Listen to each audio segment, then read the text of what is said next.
Tu sais, j'ai souvent réfléchi au voyage vers le succès et un élément clé ressort toujours, la force pure de la volonté, celle qui pousse à accomplir les choses. C'est comme naviguer avec un navire. Tu peux avoir le plus beau bateau, le meilleur équipage, mais sans fixer un cap et avancer, tu dériveras simplement. Aujourd'hui, je veux parler de cela. L'art de se pousser soi-même, d'aller au-delà de l'ordinaire pour atteindre l'extraordinaire. Imagine, si tu veux, une personne, comme n'importe lequel d'entre nous, debout à un carrefour de décision. Chaque jour, nous faisons face à ces carrefours, ces moments où nos choix nous définissent. Et dans ces moments, il ne s'agit pas seulement de prendre une décision, mais de prendre la bonne décision. Je ne parle pas de choisir ce qu'on mange au petit déjeuner. Je parle des choix qui nous effraient, qui nous bousculent, qui nous forcent à sortir de notre zone de confort. Tu vois, il existe une force puissante en chacun de nous, une force souvent inexploitée. C'est la capacité de nous contraindre à faire ce qui doit être fait, même quand tout en nous veut procrastiner ou éviter. Pense à la dernière fois où tu ne voulais vraiment pas faire quelque chose. Peut-être que c'était une conversation difficile.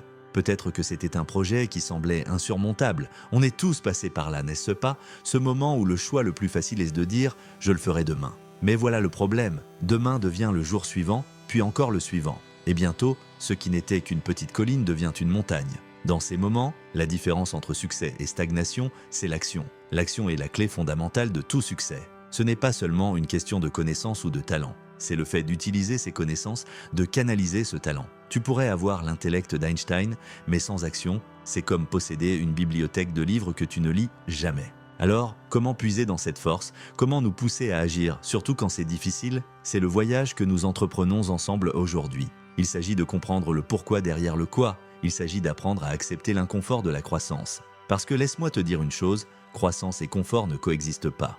Je veux que tu penses à un objectif, un rêve, quelque chose que tu repousses depuis trop longtemps. Garde cette idée en tête alors que nous avançons dans cette discussion. Parce qu'aujourd'hui, il ne s'agit pas seulement de théorie ou de mots, il s'agit de transformation. Il s'agit de transformer le « je ne peux pas » en « je vais le faire ». Et crois-moi, le voyage qui mène du « je ne peux pas » au « je vais le faire », c'est là que toute la magie se produit.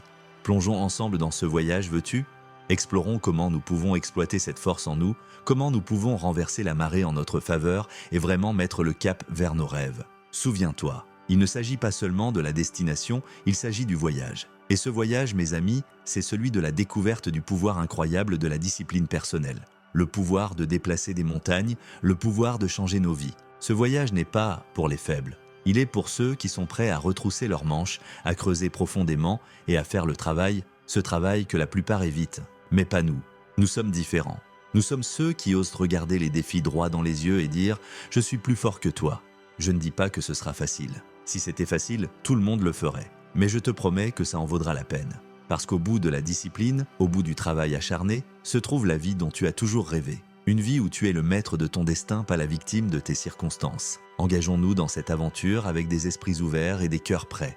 Engageons-nous envers nous-mêmes, envers nos rêves, envers le voyage qui consiste à nous forcer à agir, quoi qu'il arrive. Souviens-toi, les seules limites qui existent sont celles que nous nous imposons. Brisons ces barrières et élevons-nous vers de nouveaux sommets. Ce n'est pas seulement une question d'atteindre un objectif, c'est une question de devenir quelqu'un de nouveau dans le processus. C'est une question de force acquise, de sagesse gagnée, de caractère forgé. Alors, es-tu prêt à faire ce premier pas? Es-tu prêt à te forcer à le faire? Parce que je crois que tu peux, et je crois que tu le feras. Prenons ce chemin ensemble, pas à pas, jour après jour, jusqu'à atteindre le sommet de notre potentiel. La discipline personnelle, mes amis, est le moteur silencieux qui alimente le succès. C'est la force intérieure qui nous sort du lit ces matins glacés où le monde semble contre nous. C'est ce qui nous fait continuer quand tout le reste nous dit d'arrêter. Ce n'est pas juste un trait de caractère, c'est un mode de vie. Imagine un instant un monde où chacun pratiquerait une discipline parfaite. Imagine des gens qui tiennent toutes leurs promesses. Imagine les réussites, les transformations. Tu penses que ce monde est trop beau pour être vrai? Eh bien, ce monde commence avec toi. Il commence au moment où tu décides de prendre le contrôle de ta vie. La discipline personnelle, c'est prendre ses responsabilités. C'est faire des choix, pas des excuses. C'est dire non à ce qui nous détruit et oui à ce qui nous fait grandir. C'est s'engager envers soi-même et tenir cet engagement. Il est facile d'être discipliné quand quelqu'un nous regarde. Mais la vraie discipline, c'est ce que tu fais quand personne ne te regarde.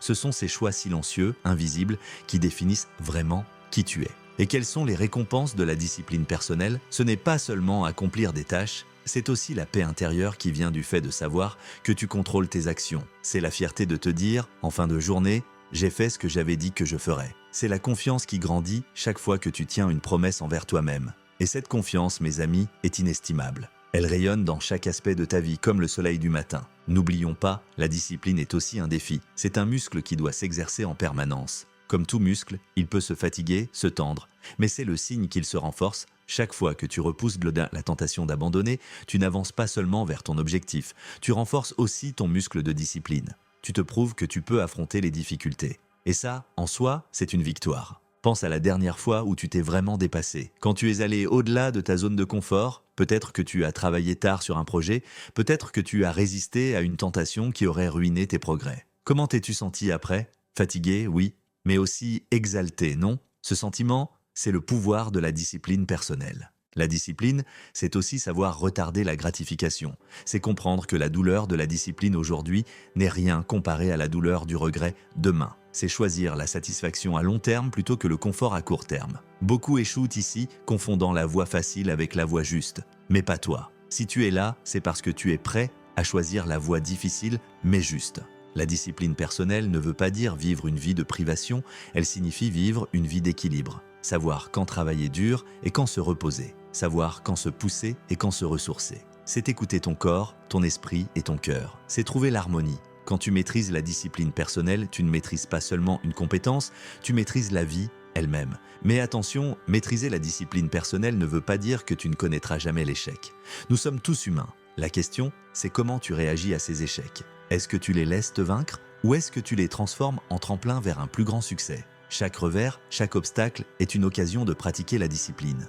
Te relever, t'épousseter et avancer avec encore plus de détermination. Alors, en avançant dans ce voyage, embrassons la puissance de la discipline personnelle. Comprenons que c'est la clé pour débloquer notre plein potentiel. C'est l'outil qui nous permet de construire la vie dont nous rêvons. C'est le pont entre là où nous sommes et là où nous voulons être. Avec la discipline personnelle, il n'y a rien d'inaccessible. Aucun rêve trop grand, aucun objectif trop lointain.